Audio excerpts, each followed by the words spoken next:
Mes parents ont pris 12 700 € sur ma carte pour ma sœur. Tu ne voyages jamais.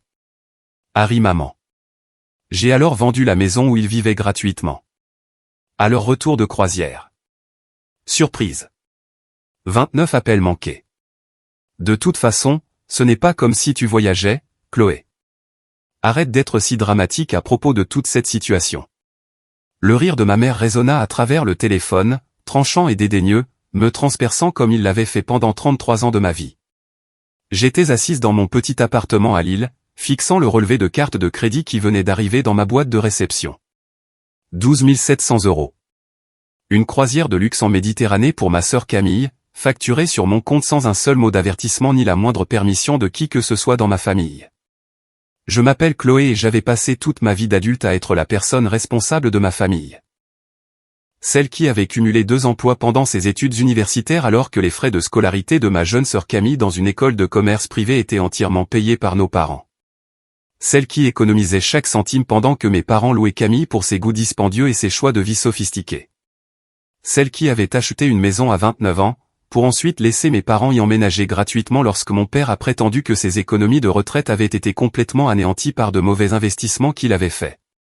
Maman, tu as utilisé ma carte de crédit sans me demander d'abord, ai-je dit, essayant de garder une voix stable et calme. C'est 12 000 € que je n'ai pas qui dorment sur mon compte bancaire en ce moment. Oh, s'il te plaît, s'est-elle moquée bruyamment au téléphone. Tu gagnes bien ta vie dans ton cabinet d'expertise comptable. Et Camille méritait ce voyage après tout ce qu'elle a traversé avec son divorce récemment. De plus, nous sommes tes parents. Ce qui est à toi est à nous. N'est-ce pas ainsi que la famille est censée fonctionner? J'ai fermé les yeux, sentant le poids familier de l'épuisement s'abattre lourdement sur moi. Tout ce que Camille a traversé avec son divorce. Son divorce d'un homme qu'elle avait trompé à plusieurs reprises tout au long de leur mariage. Son incapacité à garder un emploi plus de 6 mois à la fois. Son besoin constant de sauvetage financier qui finissait toujours par retomber uniquement sur mes épaules. Quand comptiez-vous me parler de ce débit sur ma carte, lui ai-je demandé. On te le dit maintenant, non? La croisière part dans 3 jours du port de Marseille. Camille est déjà tellement excitée à ce sujet. Ton père et moi y allons aussi. Bien sûr, quelqu'un doit lui tenir compagnie pendant le voyage. Et nous avons pensé que ce seraient de belles vacances en famille dont nous pourrions tous profiter ensemble. Des vacances en famille. Une croisière que je payais entièrement, mais à laquelle je n'étais même pas invité. Vous allez tous faire cette croisière sur ma carte de crédit sans demander. Chloé, ne commence pas avec ce ton. Tu sais que le dos de ton père le fait terriblement souffrir ces derniers temps, et nous ne faisons jamais rien de bien ensemble en tant que famille. Tu devrais être heureuse pour nous au lieu de te plaindre de l'argent. De plus, tu es toujours trop occupée par le travail pour voyager de toute façon. Les points seront bons pour ta cote de crédit ou peu importe ce qui t'importe tant. C'est à ce moment-là que quelque chose en moi a changé de façon permanente et complète. Ce n'était pas de la colère, pas exactement ce que je ressentais. C'était quelque chose de plus froid, de plus calculé que la simple rage ou frustration. Une clarté qui s'était construite pendant des années, se cristallisant enfin en quelque chose auquel je pouvais m'accrocher fermement et utiliser. Tu as raison, maman, ai-je dit, ma voix soudainement calme et parfaitement stable. J'espère que vous passerez tous un merveilleux moment ensemble lors de la croisière. Profitez du voyage. Il y eut un long silence à l'autre bout du fil. Ma mère n'était pas habituée à ce que je cède si facilement sans me battre d'abord. Habituellement, il y aurait eu une dispute entre nous, suivie d'une culpabilisation de sa part, suivie de ma capitulation éventuelle et d'excuses pour avoir fait toute une histoire pour rien d'important. Eh bien, c'est mieux comme ça, a-t-elle dit, bien que je puisse entendre la confusion évidente dans sa voix. Je savais que tu comprendrais une fois que tu y aurais réfléchi rationnellement, comme une bonne fille le devrait. La famille doit se soutenir mutuellement à travers tout ce qui arrive. Absolument, ai-je convenu agréablement avec elle. La famille doit se soutenir mutuellement à travers tout. Après avoir raccroché le téléphone, je suis resté assise dans un silence complet pendant très longtemps dans mon appartement. L'appartement que je louais était petit et modeste, un 2 pièces dans lequel j'avais emménagé après avoir laissé mes parents prendre entièrement possession de ma maison. Ma maison, celle pour laquelle j'avais économisé pendant des années, celle où j'avais prévu de fonder ma propre famille un jour dans le futur. Celle où mes parents vivaient gratuitement depuis 4 ans pendant que je payais l'hypothèque, les impôts fonciers, l'assurance et toutes les factures depuis un appartement exigu à l'autre bout de la ville. Ils avaient promis que ce ne serait que temporaire lorsqu'ils ont emménagé avec moi pour la première fois. 6 mois, peut-être 1 an tout au plus, jusqu'à ce que mon père se remette financièrement sur pied après ses pertes. Mais les mois s'étaient transformés en années lentement, et chaque fois que j'abordais le sujet de leur recherche d'un logement, ma mère me rappelait tout ce qu'ils avaient sacrifié pour m'élever correctement quand j'étais enfant. Mon père se tenait le dos de manière dramatique et parlait de la difficulté de déménager à son âge. Et je me sentais assez coupable pour laisser tomber encore quelques mois de plus. Mais cette situation était complètement différente de tout ce qui avait précédé. Il ne s'agissait pas de me demander de couvrir une facture inattendue ou d'aider pour les courses pendant un mois difficile pour eux. C'était prendre 12 700 € sans permission et en rire ouvertement à mon visage. C'était réserver des vacances de luxe pour eux-mêmes et ma sœur tout en traitant mon argent comme s'il était le leur, à dépenser comme bon leur semblait sans conséquence. Non, pas cette fois. Pour la première fois de toute ma vie, j'allais arrêter d'être le paillasson de la famille pour tout le monde. Le lendemain matin, je me suis fait porter pâle au travail pour la première fois en 3 ans. J'avais besoin de temps pour réfléchir soigneusement à tout, pour planifier correctement ce qui m'attendait. Pour m'assurer absolument que j'étais vraiment prête à faire ce que j'envisageais sérieusement, je me suis fait une tasse de café fort et je me suis assise à ma petite table de cuisine, laissant les souvenirs me submerger comme une marée que j'avais retenue pendant des décennies. En grandissant, j'avais toujours su que j'étais l'enfant la moins favorisée dans notre dynamique familiale. Camille avait 2 ans de moins que moi, blonde et belle, alors que j'étais d'apparence simple et pratique. Elle avait le charme naturel de ma mère et les yeux bleus frappants de mon père, tandis que j'avais hérité de la carrure robuste et des cheveux bruns banals de ma grand-mère. Dès le moment où Camille a appris à marcher, elle a été constamment le centre de l'attention dans notre foyer. Je me souvenais clairement de l'année où j'ai figuré au tableau d'honneur pour la première fois à l'école primaire. J'étais rentré précipitamment à la maison avec mon bulletin scolaire serré dans mes mains, attendant des éloges et une célébration de la part de mes parents pour ma réussite. Au lieu de cela, j'ai trouvé mes parents en train de s'extasier sur le trophée de participation de Camille pour un spectacle de danse auquel elle avait participé. « C'est bien, Chloé », avait dit ma mère sans même regarder mes notes sur le bulletin. « Mets-le sur le frigo si tu veux l'afficher. » Je me souvenais avoir économisé mon argent de poche pendant des mois pour m'acheter ma première bicyclette toute seule, pour qu'elle soit finalement donnée à Camille quand elle a fait une crise parce qu'elle en voulait une aussi. « Tu es la grande sœur », m'avait expliqué patiemment mon père. « Tu dois toujours donner le bon exemple de partage avec ta jeune sœur. » Je me souvenais avoir travaillé 30 heures par semaine au lycée pour économiser de l'argent pour l'université pendant que Camille faisait des virées shopping avec la carte de crédit que mes parents lui avaient donnée uniquement pour les urgences. Je me souvenais avoir obtenu mon diplôme avec mention et une montagne de dettes étudiantes tandis que mes parents contractaient des prêts pour envoyer Camille dans une école de commerce privée parce qu'elle disait que l'université publique n'était pas assez bien pour quelqu'un comme elle. Et je me souvenais du jour, il y a 4 ans maintenant, où mon père m'avait appelé en pleurant pour me dire qu'ils avaient perdu tout ce qu'ils avaient économisé pour la retraite. Le plan d'investissement qui s'est avéré être complètement frauduleux. Le compte d'épargne complètement vidé qui en a résulté. La menace de saisie sur leur maison familiale à laquelle ils faisaient face. Je venais juste de conclure l'achat de ma propre maison à ce moment-là, un modeste 3 pièces dans un quartier calme qui représentait des années de sacrifice et de planification financière minutieuse de ma part. Sans aucune hésitation, j'avais proposé de les laisser rester avec moi jusqu'à ce qu'ils se remettent sur pied. Juste pour un petit moment, avait dit ma mère, dirigeant déjà les déménageurs pour placer ces meubles dans ma maison. Nous serons partis avant que tu ne t'en rendes compte. Mais ils n'ont jamais quitté ma maison après cela. Et lentement, au fil du temps, ma maison est devenue la leur au lieu de la mienne. Mes meubles ont été déplacés dans le garage pour faire place aux leurs. Mes décorations ont été remplacées par des photos de famille qui présentaient mystérieusement beaucoup plus de photos de Camille que de moi. Ma chambre d'amis est devenue l'antre de mon père, et mon bureau à domicile est devenu la salle de bricolage de ma mère pour ses projets. Lorsque j'ai commencé à sortir sérieusement avec quelqu'un pour la première fois depuis des années, ma mère m'avait fait comprendre très clairement qu'amener mon petit ami à la maison serait un comportement inapproprié. Nous sommes tes parents, Chloé. Nous ne devrions pas avoir à gérer tes histoires romantiques sous notre toit où nous vivons.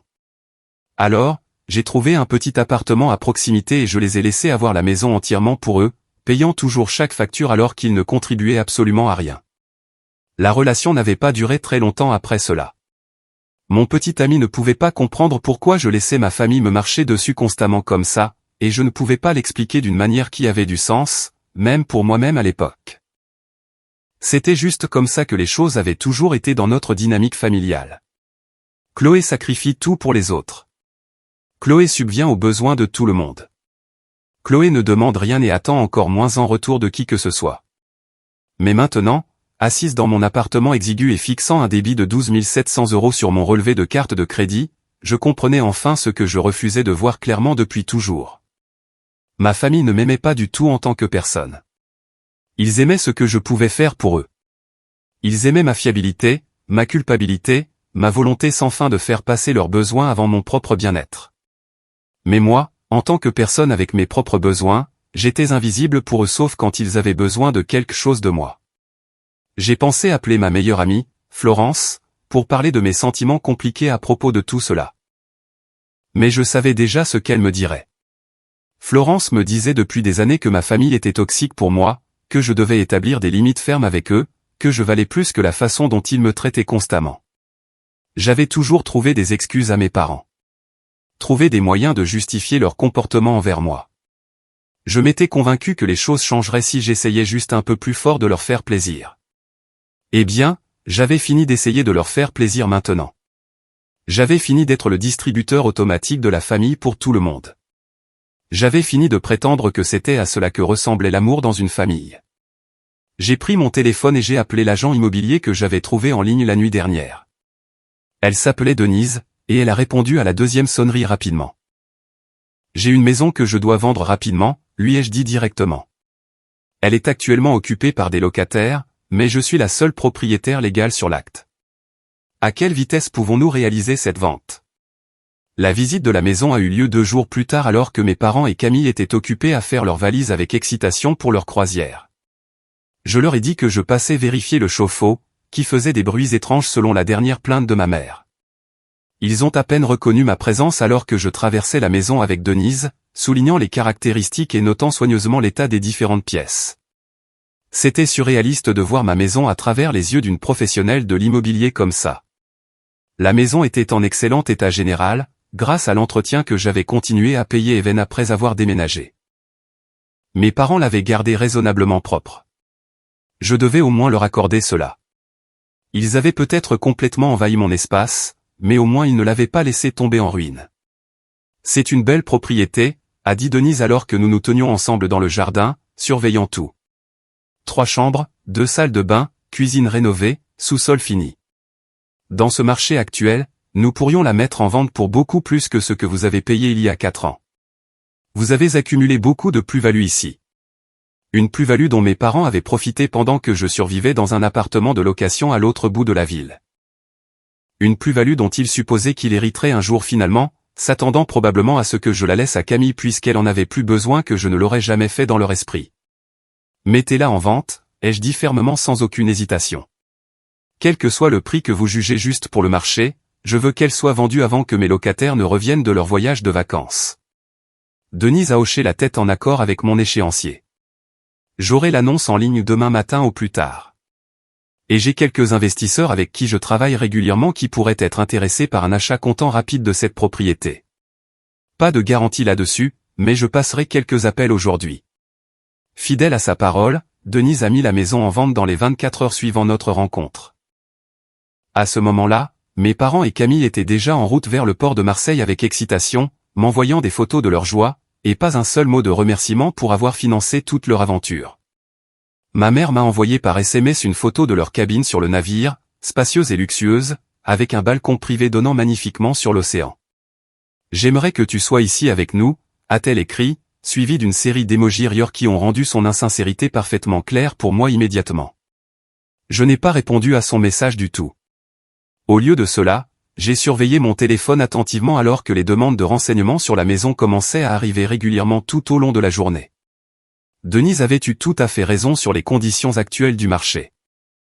Dans les 3 jours suivant la mise en vente, nous avons eu plusieurs offres compétitives, dont 2 acheteurs au comptant qui pouvaient conclure la vente en une semaine.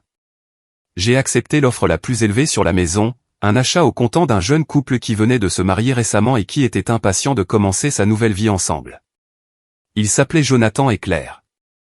Ils semblaient vraiment excités par la maison lorsqu'ils l'ont visitée, parlant de la chambre d'enfant qu'il voulait installer dans la chambre d'amis et du jardin qu'il prévoyait de planter ensemble dans la cour arrière. Cela semblait juste, d'une certaine manière, de savoir que ma maison irait à des gens qui l'apprécieraient vraiment et en prendraient soin. La signature finale était prévue pour la veille du retour de mes parents de la croisière. J'ai signé tous les papiers d'une main ferme, transférant la propriété du bien que j'avais travaillé si dur pour m'offrir seul. Le produit de la vente a été déposé sur mon compte bancaire, moins les frais immobiliers et le solde restant de mon hypothèque. Lorsque tout a été finalement réglé, il me restait une somme substantielle, plus qu'assez pour rembourser complètement les frais de carte de crédit et recommencer à zéro ailleurs. Mais d'abord, j'avais une dernière chose importante à régler. J'ai appelé ma société de carte de crédit et j'ai signalé les frais comme étant une activité frauduleuse. Lorsqu'ils ont demandé des détails sur la situation, j'ai expliqué que quelqu'un avait utilisé ma carte sans autorisation pour réserver des vacances en croisière. Ils ont ouvert une enquête immédiatement et m'ont émis un crédit temporaire pendant qu'ils examinaient l'affaire plus avant. Le nom de ma mère était sur la réservation, bien sûr, ce qui rendrait l'enquête assez simple à résoudre pour eux. Ensuite, je suis allé en ligne et j'ai réservé ma propre croisière pour en profiter. Pas la même que celle où se trouvait ma famille, mais une compagnie de croisière entièrement différente, une destination tout à fait différente. Une aventure en solo dans les fjords de Norvège, partant le lendemain du retour prévu de mes parents. J'ai utilisé les points et le remboursement qui s'étaient accumulés sur ma carte de crédit grâce à leur achat non autorisé, ce qui m'a semblé être une justice poétique particulièrement appropriée. Pour la première fois depuis de nombreuses années, j'ai ressenti quelque chose qui aurait pu être de l'espoir monter en moi. Je me choisissais enfin moi-même plutôt que tout le monde. Je sortais enfin du rôle que ma famille m'avait assigné et je revendiquais ma propre histoire. Ce n'était pas une question de vengeance, ce n'était pas vraiment ce qui me motivait. C'était une question de survie. C'était reconnaître que je méritais mieux que ce que j'avais accepté toute ma vie de leur part. Les nouveaux propriétaires prendraient possession de la maison la nuit précédant le retour de mes parents de leur croisière. J'avais déjà pris des dispositions pour que mes effets personnels soient complètement retirés de la propriété. Non pas qu'il restait grand-chose de toute façon. Mes parents reviendraient de leurs vacances volées pour trouver de parfaits étrangers vivant dans ce qu'ils avaient fini par considérer comme leur maison. Et je serais parti d'ici là, naviguant vers une nouvelle vie pour moi-même, entouré de glaciers et d'animaux sauvages, et du genre de paix qui vient du fait de fermer enfin une porte qui aurait dû être fermée il y a des années. Alors que je faisais ma valise pour mon voyage, je pensais aux appels téléphoniques qui viendraient inévitablement bientôt.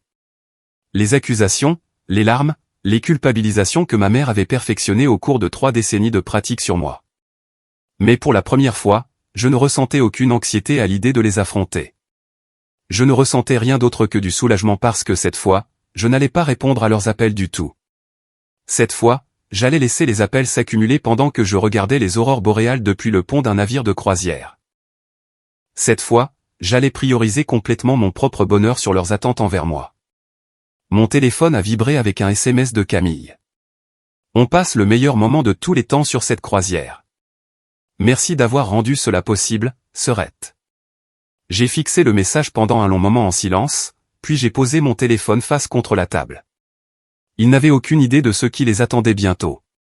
Et honnêtement, même s'ils l'avaient su à l'avance, je doutais qu'ils auraient changé quoi que ce soit à leur comportement envers moi. Certaines personnes n'apprennent jamais jusqu'à ce que les conséquences les obligent à faire face à la réalité. Et ma famille était sur le point de recevoir une sacrée leçon à ce sujet. Le jour où les nouveaux propriétaires ont emménagé dans la maison était un jeudi. Je le savais parce que j'avais suivi l'itinéraire de croisière de ma famille de manière obsessionnelle, comptant les jours jusqu'à leur retour comme un prisonnier, marquant le temps jusqu'à la libération de la captivité. Leur navire devait accoster le vendredi matin au port, ce qui signifiait qu'ils seraient probablement à la maison en début d'après-midi ce jour-là. Le timing était absolument parfait pour mon plan. J'ai rencontré Jonathan et Claire, le jeune couple qui avait acheté ma maison, dans un café près de la propriété ce jeudi matin-là. Ils avaient la fin de la vingtaine, rayonnant pratiquement de la joie des jeunes mariés et de l'excitation à propos de leur première maison ensemble en tant que couple marié. Jonathan travaillait comme ingénieur dans une usine en dehors des limites de la ville, et Claire était infirmière au CHU du centre-ville. Ils semblaient être des gens vraiment bien, le genre de personnes qui prendraient soin de la maison correctement et construiraient une vie heureuse entre ces murs ensemble. Nous ne pouvons pas vous remercier assez pour la conclusion rapide de cette vente, a dit chaleureusement Claire, les yeux brillants de gratitude envers moi. Nous vivons chez les parents de Jonathan depuis des mois maintenant, économisant pour un apport sur notre propre logement. Nous ne nous attendions jamais à trouver quelque chose d'aussi parfait aussi vite. La maison a une bonne énergie, leur ai-je dit sincèrement. Et je pensais chaque mot. Malgré tout ce que ma famille m'avait fait subir là-bas au fil des ans, la maison elle-même n'avait jamais été le problème. Elle méritait un nouveau départ autant que moi. Je leur ai remis les clés et leur ai souhaité bonne chance dans leur nouvelle maison, ressentant un étrange mélange de tristesse et de libération alors que je les regardais s'éloigner pour commencer leur nouveau chapitre ensemble. Cette maison avait représenté une si grande partie de mon travail acharné au fil des ans, tant de mes rêves pour l'avenir. Mais ces rêves avaient été corrompus par la présence de ma famille là-bas, tordus en quelque chose de méconnaissable par rapport à ce que j'avais voulu. Maintenant au moins, la maison servirait à nouveau son véritable but. Ce serait un foyer pour des gens qui s'aimaient sincèrement, pas un symbole de mon exploitation sans fin par ma propre famille. Ce soir-là, j'ai fini de faire mes bagages pour ma croisière. Mon vol pour Copenhague partait tôt le lendemain matin et le navire quitterait le port samedi après-midi. J'avais réservé une cabine avec balcon pour moi-même, m'offrant un surclassement que je n'aurais jamais envisagé auparavant de ma vie. Mais ce voyage représentait plus que simplement s'éloigner temporairement de ma famille. C'était me prouver à moi-même que je valais l'investissement en argent et en temps. Je me suis couché tôt ce soir-là, réglant mon réveil pour 5 heures du matin. Alors que j'étais allongé dans l'obscurité de mon appartement seul, j'essayais d'imaginer ce que demain apporterait pour tout le monde. Mes parents arrivant à la maison de la croisière, épuisés par leur voyage, se plaignant probablement du long vol de retour et de la terrible nourriture de l'aéroport. Mon père cherchant sa clé de maison dans sa poche pendant que ma mère surveillait les bagages avec impatience. La confusion quand la clé ne fonctionnerait plus dans la serrure. La panique grandissante alors qu'il réaliserait que quelque chose n'allait terriblement pas dans la situation. J'aurais dû me sentir coupable de tout cela. Une bonne fille se sentirait coupable de faire subir un choc aussi terrible à ses parents âgés. Mais je ne me sentais pas coupable du tout. Je me sentais complètement libre. Mon téléphone a vibré sur la table de nuit à côté de moi. Un SMS de ma mère envoyé malgré les frais d'itinérance internationale que je payais sans doute pour elle. Dernière nuit sur le navire ce soir, Camille pleure parce qu'elle ne veut pas encore partir. Ce sont les meilleures vacances de toute notre vie. Tu aurais vraiment dû venir avec nous, Chloé. J'ai lu le message 3 fois, m'émerveillant du manque total de conscience de soi qu'il contenait. Il m'avait volé 12 000 €, avait pris des vacances auxquelles je n'étais même pas invité à me joindre, et ma mère pensait toujours qu'elle pouvait me culpabiliser de ne pas les avoir accompagnés. Cela aurait été drôle si ce n'était pas si profondément pathétique et triste. Je n'ai pas répondu à son message du tout. Au lieu de cela, j'ai complètement éteint mon téléphone et fermé les yeux, laissant le sommeil m'emporter loin des émotions compliquées qui menaçaient de me submerger entièrement. Demain serait un nouveau jour. Demain serait le début du reste de ma vie. L'alarme m'a réveillé à 5 heures du matin et j'étais à l'aéroport à 7 heures. Mon vol pour Copenhague s'est déroulé sans incident et en douceur et je suis arrivé au terminal de croisière avec des heures d'avance avant l'embarquement. Le navire était massif et impressionnant, d'un blanc étincelant contre le ciel gris de la mer du Nord au-dessus, et j'ai ressenti un battement d'excitation alors que je montais la passerelle pour commencer enfin mon aventure. Ma cabine était encore plus belle que ce à quoi je m'attendais. Le balcon donnait directement sur le grand large, et le lit était couvert de draps blancs impeccables qui semblaient plus invitants que tout ce sur quoi j'avais dormi depuis des années. J'ai déballé mes vêtements dans le placard, rangé mes articles de toilette soigneusement dans la salle de bain, puis je suis sorti sur le balcon pour respirer profondément et pleinement l'air salin. C'était vraiment en train d'arriver maintenant. Je faisais vraiment cela pour moi-même. J'étais sur un navire de croisière naviguant vers la Norvège pendant que ma famille rentrait chez elle pour découvrir que la vie qu'ils avaient tenue pour acquise ne les attendait plus là-bas. Mon téléphone était éteint depuis la veille au soir, et je n'avais aucune intention de le rallumer avant d'être prête à affronter la réalité. Mais alors que le navire commençait à s'éloigner lentement du quai, la curiosité l'a emporté. Finalement, j'ai allumé l'appareil et j'ai regardé les notifications affluer rapidement. 29 appels manqués, 15 messages vocaux en attente, 47 SMS, tous de mes parents et de Camille avec quelques-uns de numéros que je ne reconnaissais pas. Le premier message vocal était de ma mère, laissé vers 14 heures. Chloé, quelque chose de très étrange se passe ici. Il y a des gens dans la maison. Ils disent qu'ils la possèdent légalement maintenant.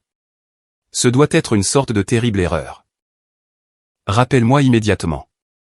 Le second était de mon père, 1 heure plus tard que le sien. Chloé, ce n'est pas drôle du tout. La police est venue à la maison. Ils ont dit que nous devions quitter la propriété immédiatement. Où sommes-nous censés aller maintenant? Rappelle-nous tout de suite. Le troisième était de Camille. Sa voix aiguë et paniquée. Chloé, qu'est-ce que tu nous as fait? Maman et papa paniquent complètement à ce sujet. Tu ne peux pas juste vendre la maison sans leur en parler d'abord. C'est complètement insensé. Appelle-moi tout de suite. J'en ai écouté quelques autres, regardant la chronologie de leur désespoir grandissant se dérouler devant moi. La confusion avait d'abord cédé la place à la panique, puis à la colère, puis à quelque chose qui ressemblait presque à une peur véritable. Au 10e message, ma mère pleurait ouvertement, exigeant de savoir comment je pouvais faire cela à ma propre famille qui m'avait élevé. Mais voilà le truc avec la manipulation. Elle ne fonctionne que si la cible se soucie encore de l'approbation du manipulateur. Et après 33 ans à être tenue pour acquise, rejetée et exploitée, j'avais finalement cessé de me soucier de ce qu'ils pensaient de moi. J'ai supprimé tous les messages vocaux sans écouter le reste. Ensuite, j'ai éteint mon téléphone à nouveau complètement et je suis allé dîner seul. La salle à manger sur le navire de croisière était absolument spectaculaire à voir. Tout en lustre étincelant et fenêtres du sol au plafond qui mettaient en valeur l'étendue infinie de l'océan à l'extérieur. J'étais assise à une table pour une personne, ce qui aurait pu être solitaire dans des circonstances différentes de celle-ci. Mais ce soir, entouré du doux bourdonnement des conversations et du tintement de la porcelaine fine autour de moi, je ne ressentais rien d'autre que la paix. J'ai commandé le saumon pour mon repas, accompagné d'un verre de vin blanc qui coûtait probablement plus cher que ce que je dépenserais normalement pour une semaine de course à la maison.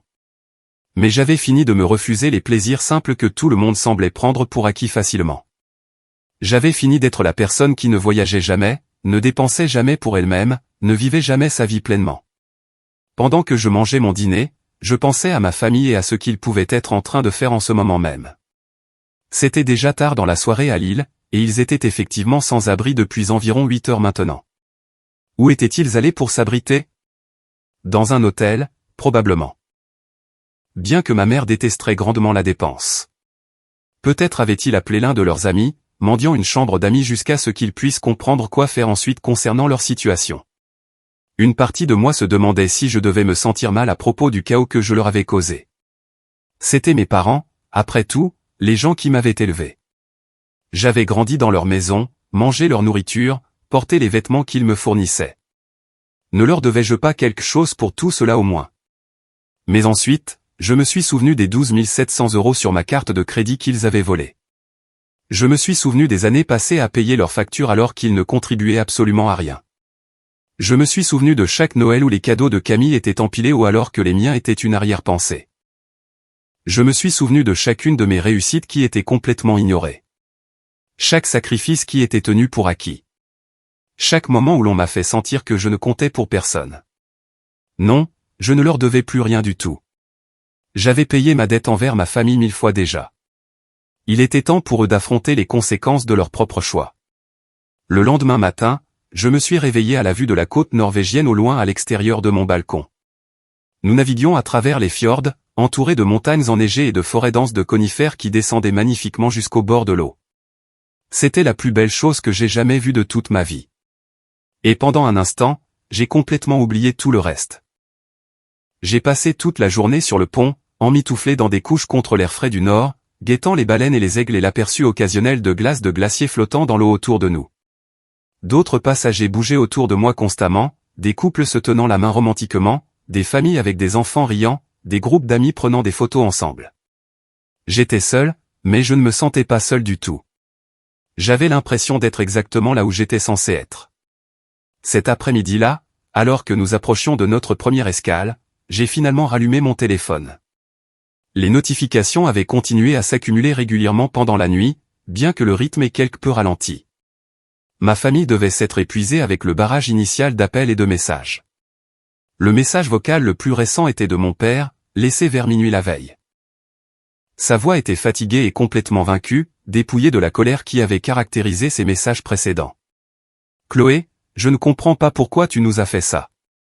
Nous sommes dans un motel maintenant pour ce soir. La carte de crédit que tu nous as donnée pour les urgences a été refusée à l'hôtel, nous avons donc dû utiliser notre propre argent à la place. Ta mère est complètement effondrée à cause de ça. Camille est encore hystérique. Nous pensions rentrer de vacances joyeusement et au lieu de cela, nous avons trouvé des étrangers dans notre maison. Comment as-tu pu nous faire ça? S'il te plaît, rappelle-nous. Nous devons parler de cette situation ensemble.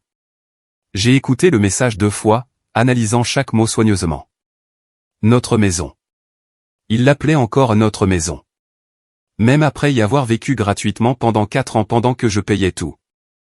Même maintenant, face aux conséquences de leurs actes, ils ne pouvaient pas voir la vérité. Ils ne pouvaient pas comprendre que cela n'avait jamais été leur maison pour commencer. J'ai tapé un SMS soigneusement, la première communication que je leur envoyais depuis que tout cela avait commencé. La maison m'appartenait légalement. Vous y avez vécu gratuitement pendant que je payais toutes les factures. Vous m'avez volé 12 700 € pour prendre des vacances auxquelles je n'étais pas invité. Vous m'avez traité comme un distributeur automatique pendant 33 ans. J'en ai fini avec vous tous. Ne me contactez plus. J'ai envoyé le message et bloqué leurs 3 numéros immédiatement. Ensuite, j'ai bloqué leurs adresses e-mail et je les ai retirés de mes amis sur toutes les plateformes de médias sociaux. Un par un, j'ai coupé chaque connexion numérique qui me maintenait attaché à leur toxicité. Quand j'ai eu fini avec tout, je me suis senti plus légère que je ne l'avais été depuis de nombreuses années. Le poids de leurs attentes, de leurs exigences, de leur déception constante à mon égard. Tout cela avait complètement disparu. J'étais enfin libre d'être qui je voulais être sans leur jugement planant sur chaque décision que je prenais. Le navire a accosté à notre première escale, un petit village de pêcheurs avec des maisons colorées grimpant magnifiquement sur la colline. J'ai rejoint une excursion à terre vers un glacier, randonnant à travers une nature sauvage immaculée pour me tenir à la base d'une ancienne rivière de glace. Le guide a expliqué comment les glaciers se formaient au fil du temps, comment ils bougeaient lentement, comment ils fondaient et reculaient finalement. C'était une leçon sur l'impermanence, sur la façon dont même les choses apparemment les plus solides pouvaient changer avec le temps. Alors que je me tenais là, émerveillé, regardant l'immense mur de glace bleu-blanc devant moi, j'ai pensé à la personne que j'étais. Le paillasson, celle qui voulait plaire à tout le monde, la sœur invisible qui donnait tout et ne recevait rien en retour. Cette version de Chloé fondait maintenant, reculant comme le glacier devant moi. Et à sa place, quelque chose de nouveau émergeait. Je ne savais pas encore qui je deviendrais dans le futur. Mais pour la première fois de toute ma vie, j'étais vraiment excité de le découvrir. La croisière a continué pendant encore 5 jours après cela, chacun plus merveilleux que le dernier. Nous avons visité Bergen et Stavanger, navigué devant le magnifique glacier Briksdal, et passé une nuit magique à regarder les aurores boréales danser dans le ciel depuis le pont supérieur du navire. J'ai parlé à des étrangers facilement, essayé de nouveaux plats avec audace, et fait des choses que je n'aurais jamais envisagées auparavant dans ma vie. J'ai fait de la tyrolienne à travers la canopée d'une forêt. J'ai mangé du crabe royal pêché frais le matin même. J'ai acheté une œuvre d'art coûteuse pour accrocher dans la maison que je me ferai ensuite. Et à travers tout cela, je n'ai pas beaucoup pensé à ma famille. Pas vraiment. Ils existaient quelque part au fond de mon esprit, un souvenir s'effaçant d'une vie que je laissais derrière moi, mais ils ne dominaient plus mes pensées. Ils ne contrôlaient pas mes émotions. Pour la première fois depuis des décennies, je vivais entièrement dans le moment présent, et c'était absolument glorieux. Lors de la dernière nuit de la croisière, je me suis assise sur mon balcon avec une coupe de champagne, regardant les étoiles émerger une à une au-dessus de la mer qui s'assombrissait. Nous arriverions à Copenhague le lendemain matin. Et de là, je devrais comprendre ce qui viendrait ensuite pour moi.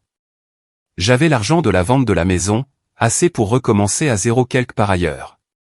Je pouvais aller n'importe où, faire n'importe quoi. Les possibilités étaient infinies, terrifiantes et merveilleuses à la fois. Mon téléphone était posé sur la table à côté de moi, toujours silencieux, mais plus complètement ignoré. J'avais débloqué les numéros de ma famille quelques heures auparavant, curieuse de voir s'ils essayaient toujours de me joindre.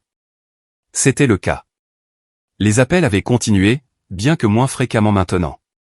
Les messages vocaux étaient devenus plus courts, plus désespérés. Et les SMS avaient évolué des exigences aux supplications. Chloé, s'il te plaît. Nous avons vraiment besoin de parler de ça. Je sais que nous n'étions pas des parents parfaits, mais c'est trop. Où sommes-nous censés vivre maintenant? Tu ne peux pas juste nous abandonner comme ça. Maman n'arrête pas de pleurer à cause de ça. Es-tu heureuse maintenant? Ce dernier venait de Camille, et il m'a fait rire aux éclats. Ma sœur, qui n'avait jamais travaillé une journée complète de sa vie, à qui on avait toujours tout donné pendant que je luttais pour des miettes, essayait de me faire sentir coupable des larmes de ma mère. L'ironie était presque trop parfaite pour y croire. Je n'ai répondu à aucun des messages. Quel en serait l'intérêt? Ils n'étaient pas intéressés à comprendre ce qu'ils avaient fait de mal. Ils voulaient juste que je répare la situation, que je redevienne la Chloé fiable qui nettoyait les dégâts de tout le monde pour eux. Et cette Chloé n'existait plus. Le lendemain matin, j'ai débarqué du navire et j'ai trouvé mon chemin vers l'aéroport. J'avais quelques heures avant mon vol de retour pour l'île, alors je me suis arrêté dans un café et j'ai sorti mon ordinateur portable. Il était temps de commencer à planifier le prochain chapitre de ma vie. J'avais déjà décidé de ne pas retourner dans mon appartement là-bas. Le bail se terminait à la fin du mois de toute façon, et il n'y avait plus rien qui me retenait dans le Nord.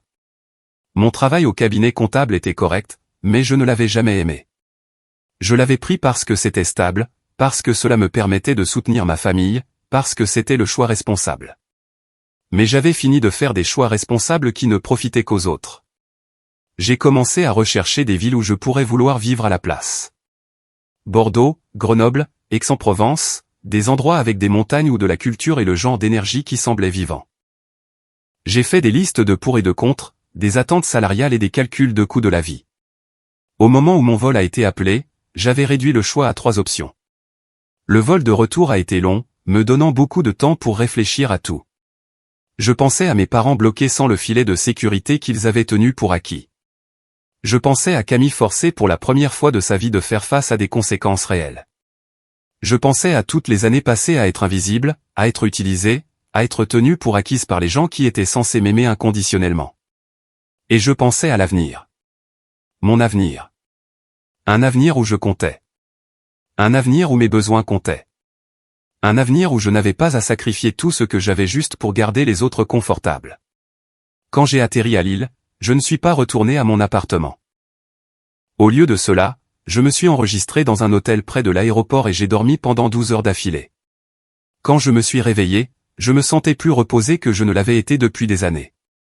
J'ai passé la semaine suivante à conclure ma vie dans le Nord. J'ai donné ma démission au travail, remerciant mon patron pour les opportunités, mais expliquant que j'étais prête pour un changement. J'ai emballé mon appartement, donnant la plupart de mes biens à des œuvres caritatives locales et n'expédiant que l'essentiel vers ma nouvelle destination. J'avais choisi Grenoble, attiré par les montagnes, le soleil et la promesse d'un nouveau départ. Tout au long de cela, les appels et messages de ma famille ont continué. Ils avaient découvert où je logeais et se sont présentés à l'hôtel une fois, mais j'ai demandé à la réception de leur dire que je n'étais pas disponible pour les voir. J'ai regardé depuis ma fenêtre alors que ma mère faisait les 100 pas sur le parking, son téléphone pressé contre son oreille, laissant probablement un autre message vocal que je n'écouterai jamais. Une partie de moi voulait les confronter, expliquer exactement pourquoi j'avais fait ce que j'avais fait, mais je savais que ce serait inutile. Ils n'accepteraient jamais la responsabilité de leurs actes. Ils ne reconnaîtraient jamais les années de favoritisme et d'exploitation. Ils ne feraient que tout retourner, se faire passer pour les victimes et essayer de me culpabiliser pour réparer la situation. Alors, je suis restée silencieuse.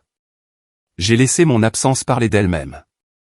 Et quand le camion de déménagement s'est éloigné de mon appartement vide, transportant tout ce que je possédais vers une nouvelle vie dans une nouvelle ville, je n'ai pas regardé en arrière. Grenoble m'a accueilli à bras ouverts et avec du soleil. J'ai trouvé un appartement dans un quartier plein de cafés et de librairies.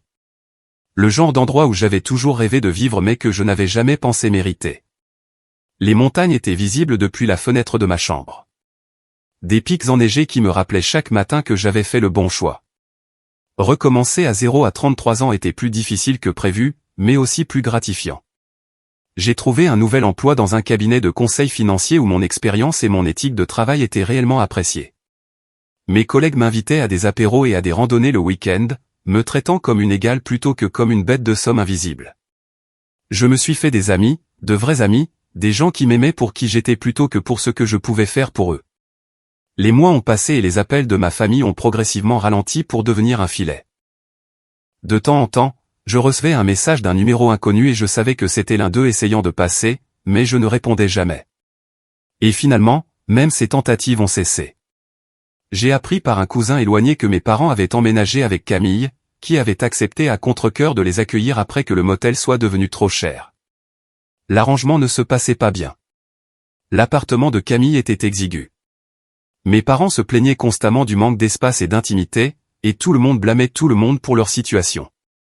L'enfant chéri expérimentait enfin ce que cela faisait d'être responsable de nos parents, et de toute évidence, elle ne le gérait pas avec grâce. La société de cartes de crédit avait terminé son enquête et tranché en ma faveur. Les frais avaient été frauduleux, effectués sans mon autorisation, et ma famille était désormais responsable du remboursement de la dette. Je n'avais aucune idée de la façon dont ils géraient cela. Et honnêtement, je m'en fichais. Ce n'était plus mon problème. J'ai commencé une thérapie au cours de mon 2e mois à Grenoble, quelque chose que j'aurais probablement dû faire il y a des années. Ma thérapeute m'a aidé à comprendre les dynamiques qui avaient façonné ma famille, les rôles que nous avions tous reçus et le courage qu'il avait fallu pour se libérer. Elle a validé mes sentiments d'une manière que personne n'avait jamais faite auparavant, me disant que je n'étais pas égoïste de vouloir être traité avec respect. J'étais juste humaine. Le processus de guérison a été lent et parfois douloureux.